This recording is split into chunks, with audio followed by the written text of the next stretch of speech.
conté algo del tema de San Eduardo. Sí. ¿Cómo fue el tema también del Hallazgo ahí. el hallazgo de ¿cómo fue Última ese? historia que Dale, yo- que es importante porque hay gente que no, incrédula total, ¿eh? Ahí en la Laguna del 12 arrancamos siendo estudiantes, nosotros empezamos a ir en el 95, 94.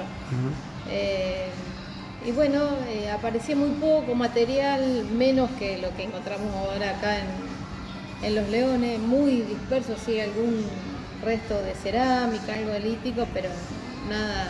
Era laguna y siempre estuvo la barranca, porque tiene una barranca muy alta la En un Laguna del sector. 12. Es como una lomada, una luneta grande, con una barranca de más de 2 metros, ahí en ese sector.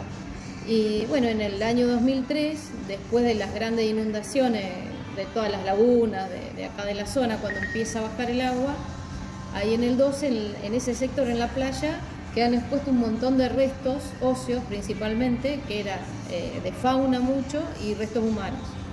Y entonces ahí fue cuando nos llaman a nosotros, porque sabían que ya estábamos trabajando en la zona, y bueno, y hacemos toda una recolección sistemática, y también aparece, bueno, artefactos líticos, cerámica, de molienda, pero lo que más llamaba la atención a la gente era porque vio restos humanos. Claro. Y bueno, de eso se pudieron hacer varios fechados radiocarbónicos, y el más antiguo dio 8.300 años de antigüedad, que con una calibración puede llegar a 9.000 años más o menos, la antigüedad de ese sitio. Pero después hay otros fechados de 5.500 sobre Guanaco, 7.000.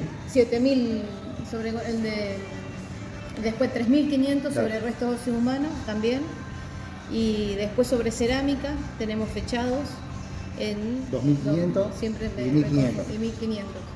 ¿La cerámica cómo se fecha? O sea, No fue acá en Argentina, acá no hacen datación, eso los habíamos mandado a Arizona a datar. Pero es por mismo Es método, por AMS, carbono.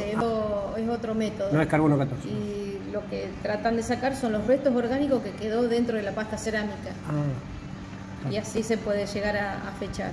Siempre es sobre restos orgánicos los fechados.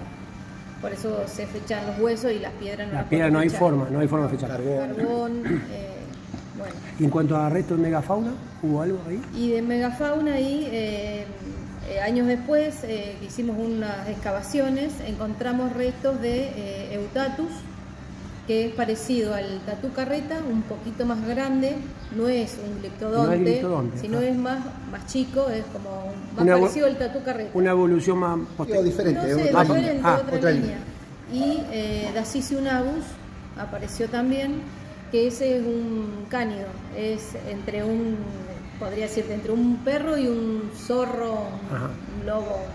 Fueron las dos especies de animales extintos que encontramos ahí. Lo que sí, muchísima cantidad de restos de guanaco, muchos con marca de corte, de que ha sido utilizado como alimento el guanaco para extracción de las pieles, Claro. digamos, se aprovechaba todo. Y instrumentos sobre huesos de guanaco también aparecen.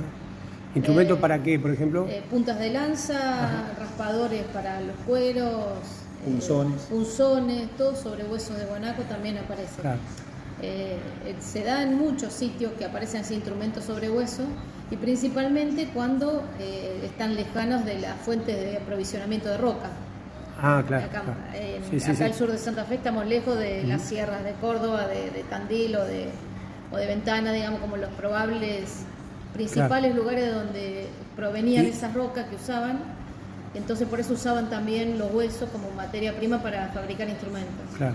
¿Y las piedras que encontraron mayormente son...? Entonces, bueno, todo lo que es instrumentos tallados, puntas de proyectil, raspadores, raederas, cuchillos, filos, así con bastante tallados y eso.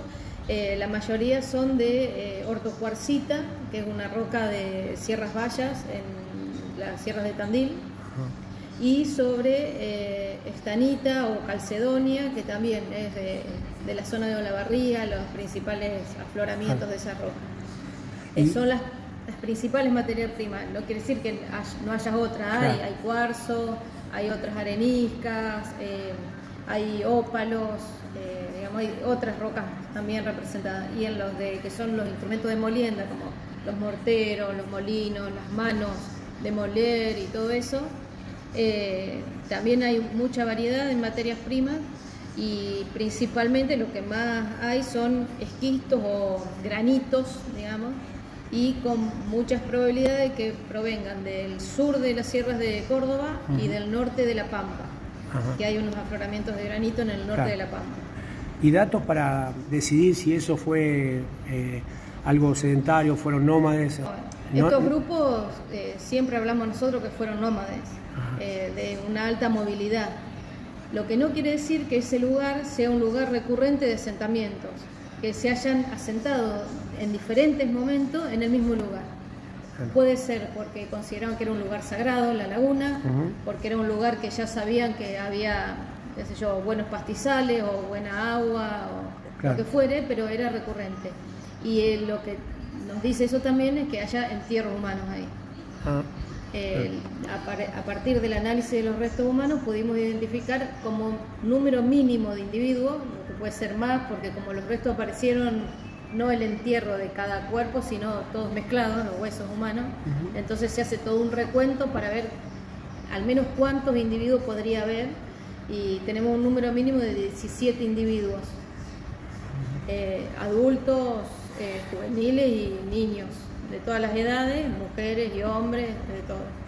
Y lo que aparece también en algunos individuos es deformación craneana, intencional, que era una cuestión cultural.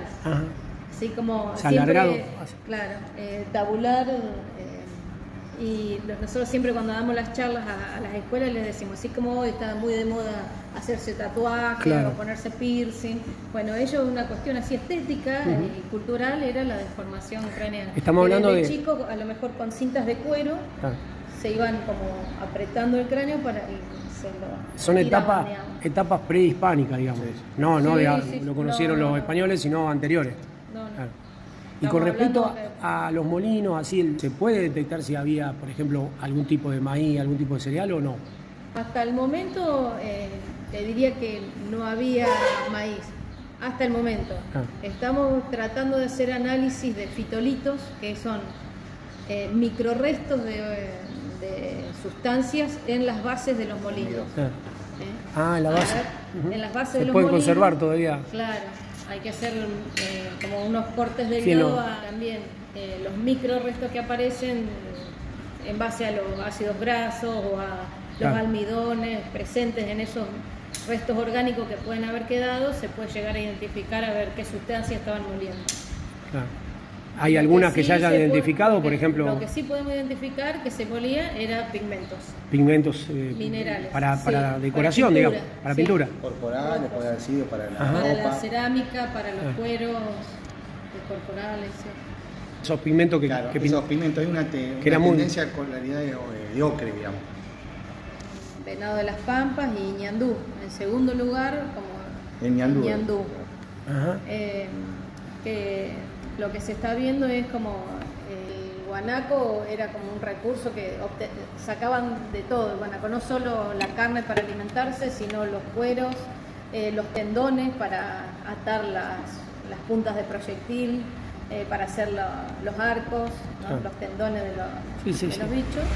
Y bueno, los cueros para hacer los toldos y para hacer la vestimenta también de ellos. ¿No? Como, no sé si has escuchado entre las comunidades tehuelches o quillangos, que son como si fueran, decirte, un saco de cuero con el pelo para adentro y del lado de afuera, que es el cuero como crudo, pintados. Lo pintaban, ahí estaba el pelo. Pintados con diseños de rombo. Y cosían con los tendones, digamos, así. Claro, sí. O sea, era la materia prima que ellos tenían, no metales, no usaban. Lo que se está viendo, digamos, que el consumo del ñandú era también para el aporte de grasa, porque la carne del guanaco casi no tiene grasa, es una carne muy magra. Muy magra.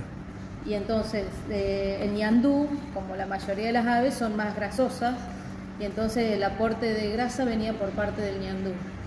¿Y se puede saber el agua, cómo se hidrataban, digamos? No, agua de lluvia. Lo que estamos viendo es que sí, por un lado el agua de lluvia, pero por otro lado, no todas, más allá que las lagunas pueden ser salobres, y hay ojos de agua, por ejemplo, hay uno cerca de ahí del 12, no en la laguna, pero cerca, que es de agua dulce. Ah, sí. Hay un ojo de Y agua que brota dulce. de la misma napa, Claro. de buena calidad. Sí, de buena Como si calidad. sería una vertiente en la sierra. Claro. Exacto. Claro, Luego hay una otro amarga. tipo de estrato. Sí. Evidentemente sí se ocuparon los lugares porque agua habría. Porque acá todo es arsénico, Claro. sal por el tema de todos cabitos y todo sal, todo sal. Ahora, Luciano nos decía que ahí de Venado para el sur había médano hace 1000 años, 2000 años, qué sé yo, menos también. Y después lo tapó la humedad y el humo. Pero si vos escarbás dice que hay arena abajo. Acá no tenemos arena, tenemos, no sé, en los bajos, pero acá en esta zona es todo tosca, todo.